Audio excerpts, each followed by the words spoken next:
Good morning, guys. Just working on Jack and Carol. I received a message from a fan, somebody who watches the channel, and I want to thank Melissa Harrison 3021. She sent me a message before I even had time to research and try to find Jack and Carol. She sent me a message sending me to one of the local websites, one of the cemeteries here in town, and she showed us that they're in this graveyard. Okay, so if we go to this site, North Bay Roman Catholic Cemeteries, and we put in Carol McWilliams,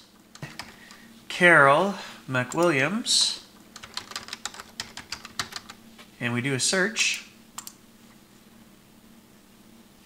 Look at this. Here we go. Carol Puglisi McWilliams. St. Mary Cemetery, Block K. There's the row. There's the grave. Okay, so Jack was not buried under Jack's name. He was filed under John Bertall. So it's important that we had learned his middle name. Jonathan Bertall McWilliams, the same burial date, 1969, 11/20. And they're not buried right beside each other. They're in different rows. But we have them. We know where they are.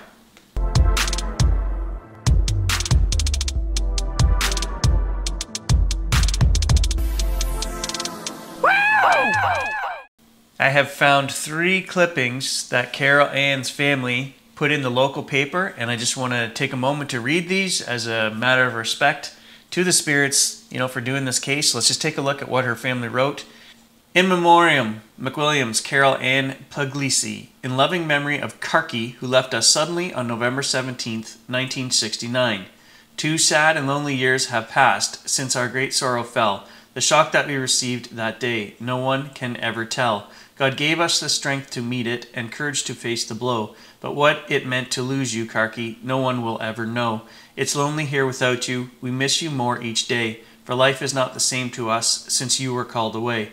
You bade no one a last farewell, nor even said goodbye. You were gone before we realized, and only God knows why.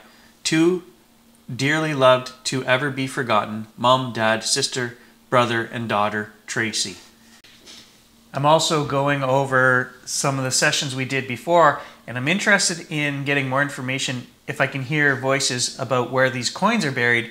And I didn't put 2 and 2 together. I'm going over the section in the garage where we asked the very first time, and they said buried twice. If we replay that section, which I will for you guys, it also sounds like there's an interrogation happening there by police, because it says, "Officer, where are they? Tell us."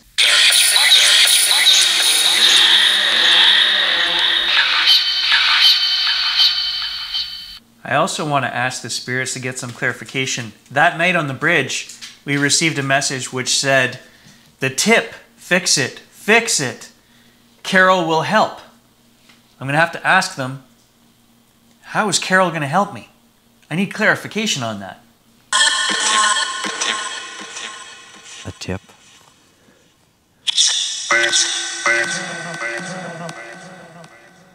Immediately after the spirits said Carol would help me fix the tip, they go on to talk about a book, and it says, "Get the name from the book."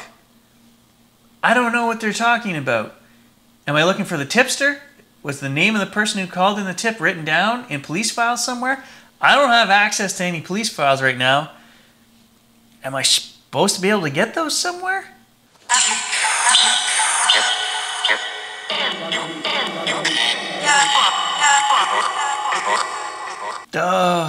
The hair on the back of my neck is standing up, guys. I just found something that I missed. I didn't read before, and it's in regards to the fish tank going through the wall. And there was a fight in the apartment, and it was over Corky. We have witness testimony here that tells us who was fighting over Carol, and that the fight was over Carol, because remember, the spirits told us jealous and the kiss. Fight?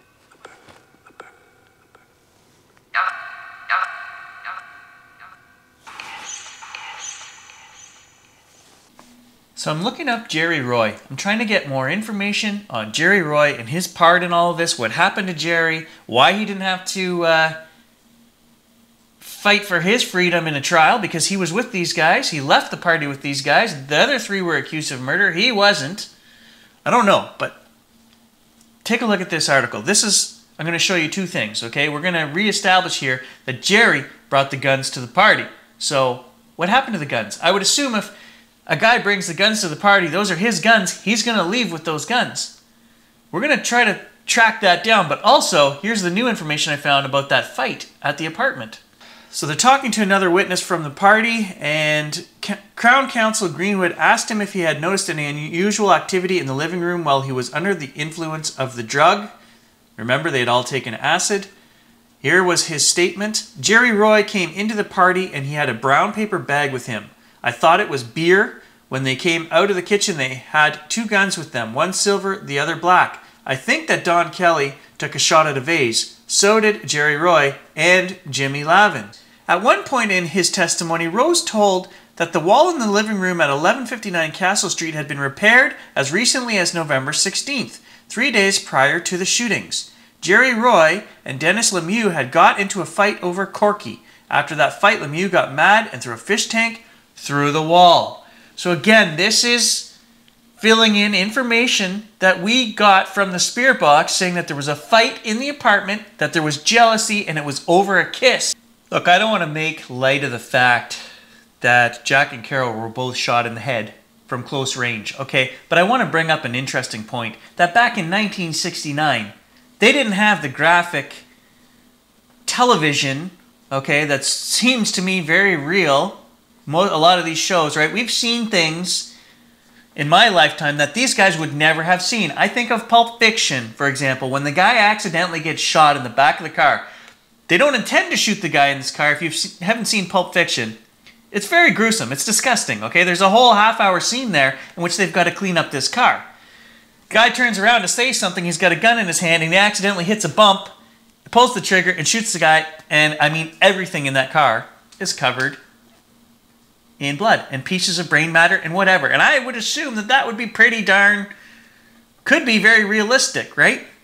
I mean, at least there would be blood spray, there would be splatter, there would be a lot going on, okay?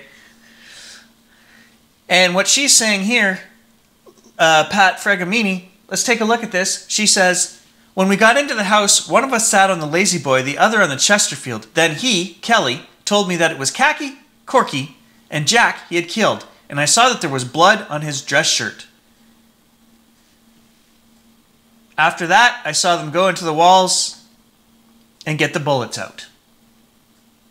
Okay, would this guy be able to walk down the street back to the party and continue partying? Like, we have other testimony from at least two witnesses that say Alan Brown and Mabel Brownlee both testified that these guys came back to the party and were singing and dancing and having a good time. Now, if this guy had on bloody clothes and had just shot somebody from close range, as reported by the witness, the forensic expert, who said that they were shot from 12 to 18 inches away, I think there would be more stuff on him that he wouldn't be able to continue hanging out at the party. I mean, I don't know, but none of them had to go change their clothes or anything. And they, then they had to go get a case of beer somewhere and return to the party. Nobody mentions them coming back in different clothes. But if they had to, again, that's something else I would add time onto this. And you think somebody would mention, hey, they were wearing different shirts. Maybe they never noticed they were all on acid. Who knows? A lot to think about here. Patricia Fregamini also testified that there was a bootlegger close to the party, and that's where these guys went to get the case of beer. Now, the spirits told us in the last session that they came back with Bud, a case of Bud. They said both, clearly. Donald Kelly, did you return to Mabel Brownlee's with a case of beer?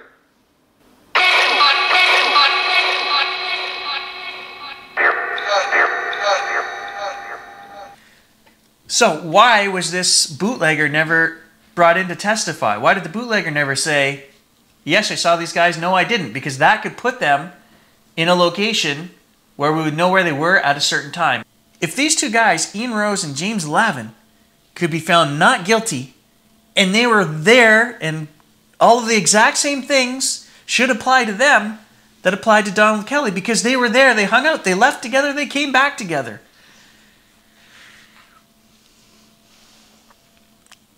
I don't see either one of these other guys' testimony saying, yeah, we were at the site of a murder tonight and Donald Kelly pulled the trigger. They don't say it. Gerry Roy never says where the guns went. Where did the guns go?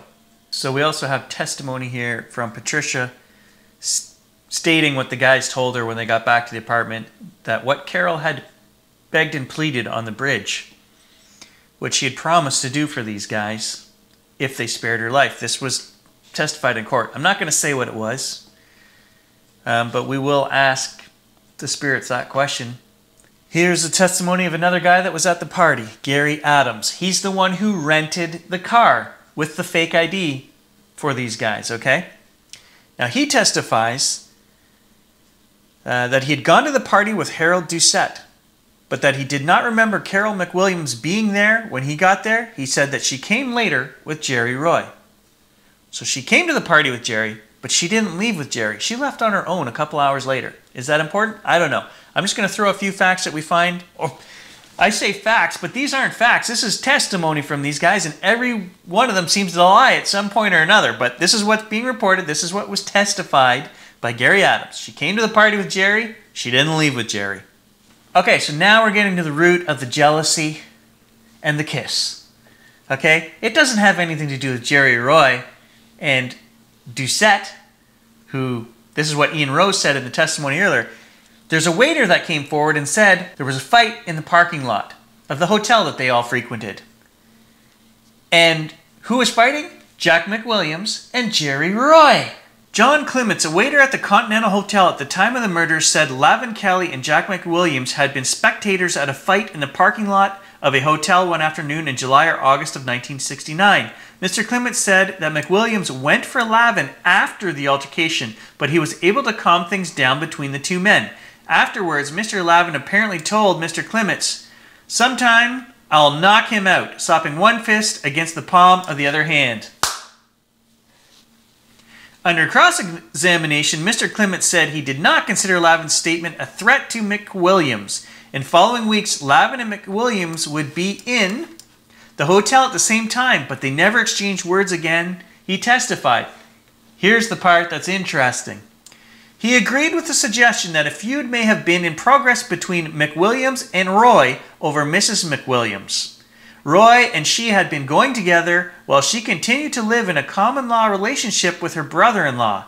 He said it was possible McWilliams had been angry at Lavin because of this apparent support of Roy. So Gerry Roy and Jack McWilliams were fighting in the parking lot because Carol Ann was living with Jack, but dating Roy. They were all having relations. Money was exchanging hands. She was playing them all. Center of attention. Probably loved it. They're fighting over me. Who knows? But it's going to end in the worst way for her because of that. Because these guys are not smart guys. Somebody did it. Who did it? Just looking at some cross-examination from Mr. Humphrey and Ian Rose. Mr. Humphrey says, "You're awaiting trial on 2 charges of murder resulting from this case, the same as Lavin is. At one time, Gerry Roy was charged too, was he not?" Mr. Rose's reply, "I was told it was Roy or me to be charged." Humphrey then asked where Roy was now. Mr. Rose said that he thought he was in a psychiatric hospital somewhere out west. So again, this doesn't explain why Gerry Roy was never charged. Just the fact that he was going to be. Here's a little something that doesn't make sense to me, but it doesn't make sense. But then all the timeline gets screwed up. We're talking about Sergeant Ron Bailey. He testified that he searched the McWilliams apartment late in the afternoon of November 17th, about 5 hours after the bodies of the McWilliams were found by police. On the kitchen table, Sergeant Bailey found 2 plates containing dry, hardened spaghetti. A large aluminum pot on the stove also contained spaghetti. So my problem with this, well, I guess it's only a problem if you say that people are going to sit down and eat and then just get up and walk away and leave their plates there, okay? So if that happened, okay, you're messy slobs. Okay, so if that happened, then everything else can continue on. They go to the party, whatever. It's almost like they ate this stuff, and were they taken out of the apartment while they were eating? You know, the door was kicked in, but we don't know when. But people testify that they were at the party. They would have eaten before they went to the party, so I guess they just sat down, ate spaghetti, got up from the table, walked away, and left their food and plates right there on the table. It seems weird. It's a small point. But they couldn't have been kidnapped from the apartment at that time because they went to a party after. Unless they went home at 6 o'clock in the morning and made spaghetti. Because we know they were autopsied and noodles, digested noodles, were what was in their bellies. They ate the spaghetti. Think about that, guys. What happened there? Did they eat spaghetti at 6 o'clock in the morning? So, not a lot of information to be found on Gerry Roy. But just enough of a hint that he was fooling around with Carol, that he wanted Carol to turn tricks for him, and that he had fought with Jack McWilliams about this prior to their death.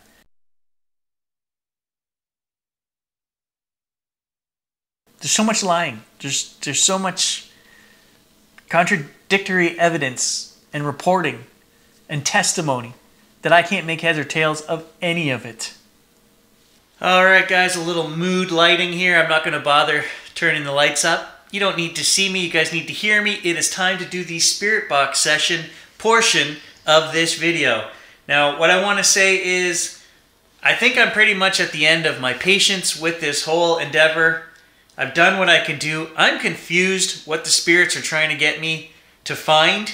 And it's not really going to mean anything today because even if I found a gun, no police station is ever going to take a look at that and say, yeah, this had something to do with that case. So I don't know. I think the best we can do is acknowledge the spirits, and we've done that. So I'm going to finish this video, and then possibly in the spring, we'll do one more video where we go to the grave sites, and I may go to the river and try metal detecting. Kind of hard to do now at minus 20 with 2 feet of ice on the river, so, but you know what? I will keep my eyes, ears, and senses open to synchronicities from these guys, because they said Carol was going to help me, and something about a book, and I don't know. You know, my question is, guys, if the spirits can come through this app and talk to us, why don't they say, go get the coins, they're here, you know? Give me a latitude and a longitude, and let's go get those freaking coins. You know, instead of beating around the bush, making me spend 50 hours listening to a bunch of fuzzy, mumbled responses. I don't know. So, spirits, I've got another set of questions. Blow our minds. Just give us something we can verify. First question.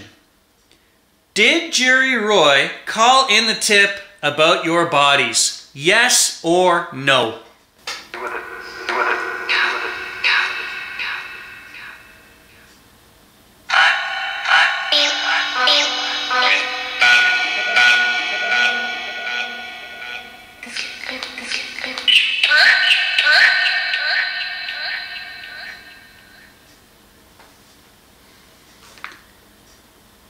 What caliber was the silver handgun used at the party that night?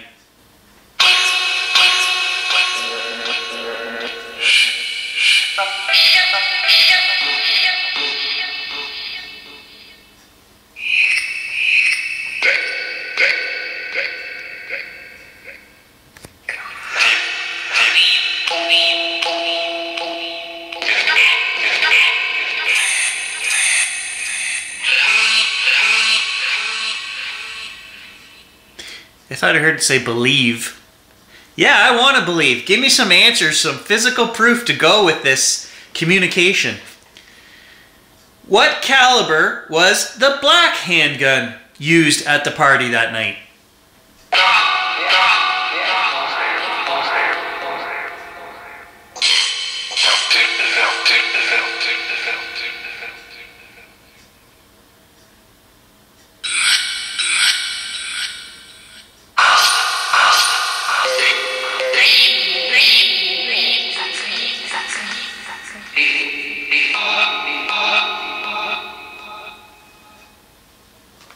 Which gun am I looking for?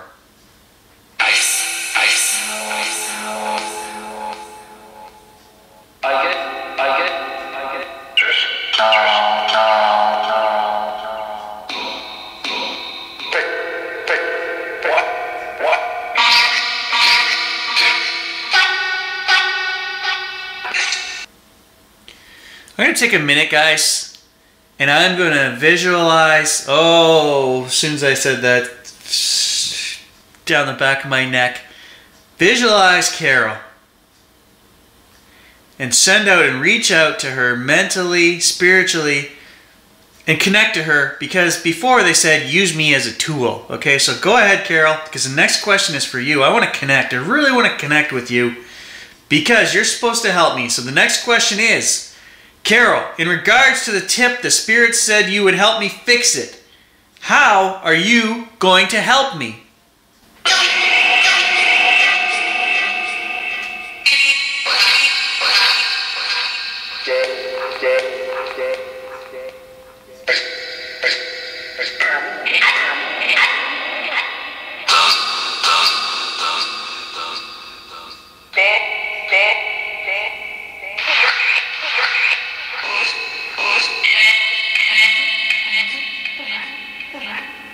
Oh, full shiver. I heard my name and full shivers. I heard my name and I heard it say connect. All right, Carol, stay connected. Help me with the rest of these questions. What book am I looking for?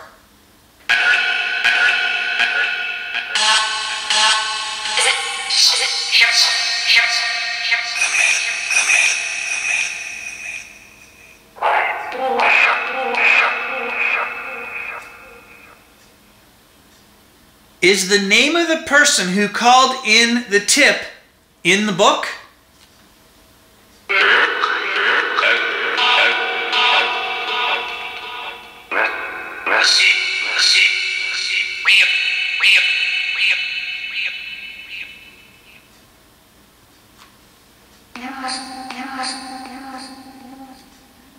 Message received real? I'm sure that's what I just heard.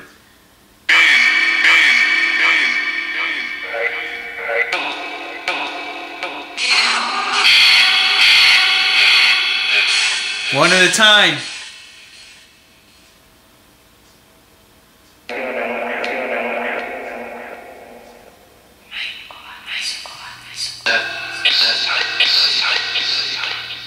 Carol, I'm concentrating on you. Help me.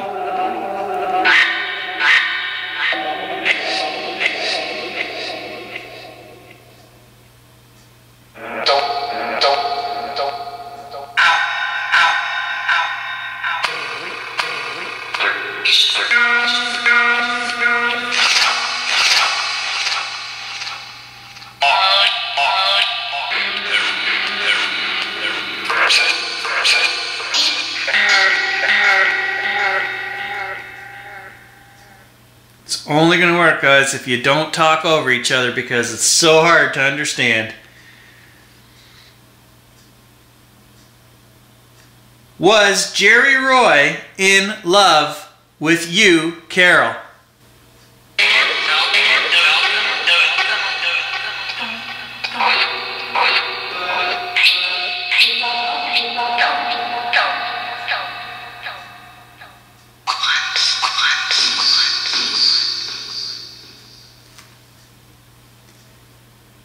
Carol, were you in love with Gerry Roy?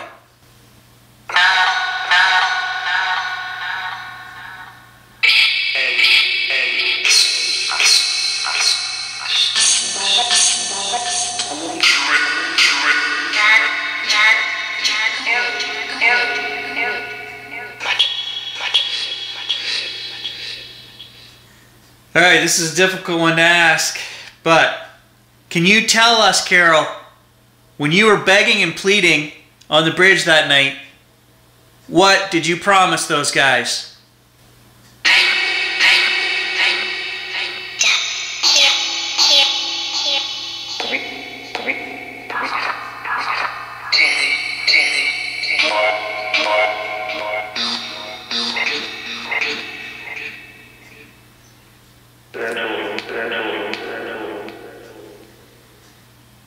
Carol, can you lead me? Oh, when I said her name, full body shiver.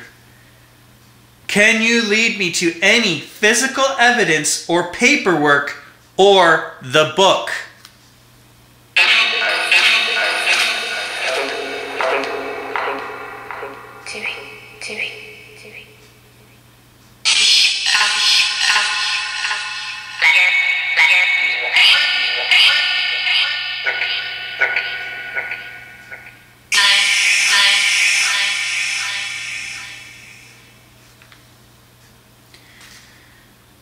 Oh, full shivers going down my neck. This is crazy. I've not this bad. I've never had this bad. I feel like she's here and we're connected. You know, and I'm going to just say it because, guys, I feel it's making me sad. It's making my soul sad that I don't want to do this anymore. I don't want to keep rehashing this. I feel terrible for her if she has to keep reliving this because I keep asking questions about it.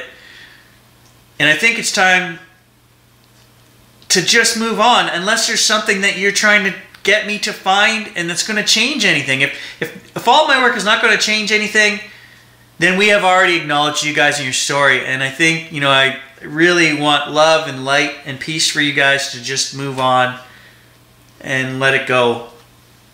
Is there anything that I have presented in these videos that is wrong? Have I misread something? Have I portrayed the story wrong? Is there something that you need us to know I got wrong? Please correct me now.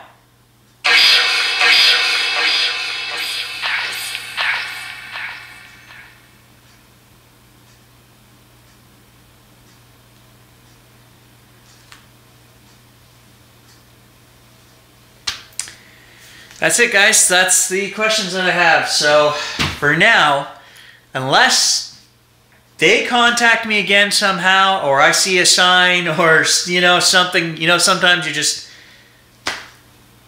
something smacks you and you get an article, a book, you'll see something online, or something will jar me into picking this up again. I think for now, until spring, guys, I am done with this case. I mean, you guys will have to contact me other than the spirit box, I'm assuming, because I think for now I'm done.